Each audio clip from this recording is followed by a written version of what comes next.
দেখা ফেসবুকেই দেখেছি ওনাকে। গাইস আজকে নীলের একটা ফ্যানকে পেয়ে গেছে। ভালো লাগলো। Thank you. আমার নাম রূপম। ভালো লাগলো।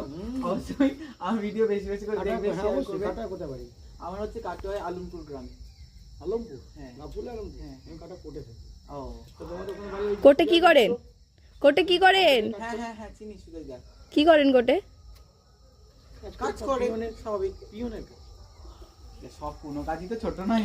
এই উনি দেখো তো গাইস, নিশ্চয়ই। এই যে আমরা লালবাড়িটা যেটা তোমরা এতক্ষণ দেখছিলে, এতক্ষণ বকবক করছিলাম, এই হচ্ছে আমাদের লালবাড়ির মেন মালিক দাদু। দাদু তোমার নাম কি? এটা তো জিজ্ঞেস করিনি। তোমার নাম? না এমনি শ্যামল মিত্র, শ্যামলেন্দু মিত্র অরিজিনাল। নরেন্দ্র মিত্র। খুবই ভালো লাগলো দাদুর সাথে আলাপ হয়ে।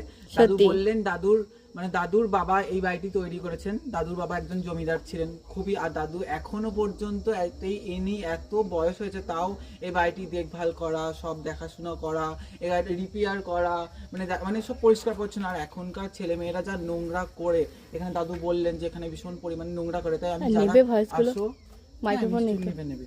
যারা আসছো তাই এইটুকুই বলবো যে তোমরা প্লিজ বেশি নোংরা করো না। দাদুর বয়স হচ্ছে, বুঝতেই পারছো, একটা খরচাপাতির ব্যাপার আছে। তাই যারা আসবে দেখবে, নিশ্চয়ই দেখবে একটা ঐতিহ্যবাহী বাড়ি। যেহেতু পারমিশনও লাগে না, হ্যাঁ এসে ঢুকে যাচ্ছে। কালকে ওইখানে একটা হয়েছে, ওইদিকে একটা হয়েছে, এই পাশের মাঠটা একটা হয়েছে। হুম।